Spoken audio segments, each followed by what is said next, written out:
माधव, आज तो heavy cash चाहिए युद्ध के लिए। थोड़ा 1-2 करोड़ रुपए निकाल लेता हूँ। अर्जुन, 194 एन आएगा यहाँ। इस सेक्शन में टैक्स तभी कटेगा जब कैश विड्रॉ होगा। बदला वाली ट्रिक याद है ना? बदला तभी मिलेगा जब कैश विड्रॉ होगा। इस सेक्शन में भी 194 एम के जैसे 2% की रेट से टैक्स कटेगा, क्योंकि कैश विड्रॉ करना कोई इनकम नहीं है, इसलिए 2% यानी कम रेट से टीडीएस कटेगा। अब आगे बढ़ते अर्जुन। याद है पहले केबीसी में highest winning amount was ₹1 crore. बस उसी से इस सेक्शन की बेसिक लिमिट भी आई है।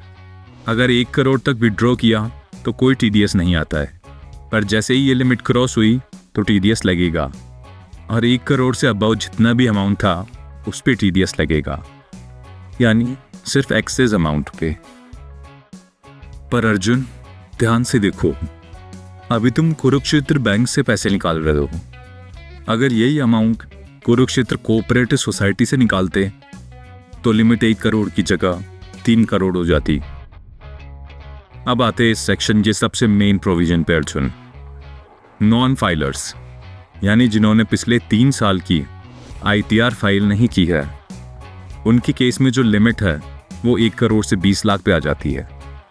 यानी उनके केस में सिर्फ 20 लाख तक ही टैक्स नहीं आएगा। 20 लाख से 1 करोड़ तक जब वो कैश नहीं विड्रॉ करेंगे तो 2% टीडीएस, और अबाव ₹1 करोड़ पे 5% टीडीएस।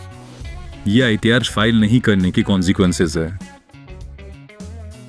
अब आते हैं लास्ट प्रोविजन पे पार्ट।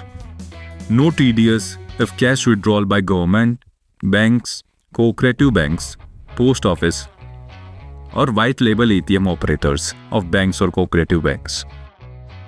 और यहाँ होता है हमारा सेक्शन 194 समाप्त।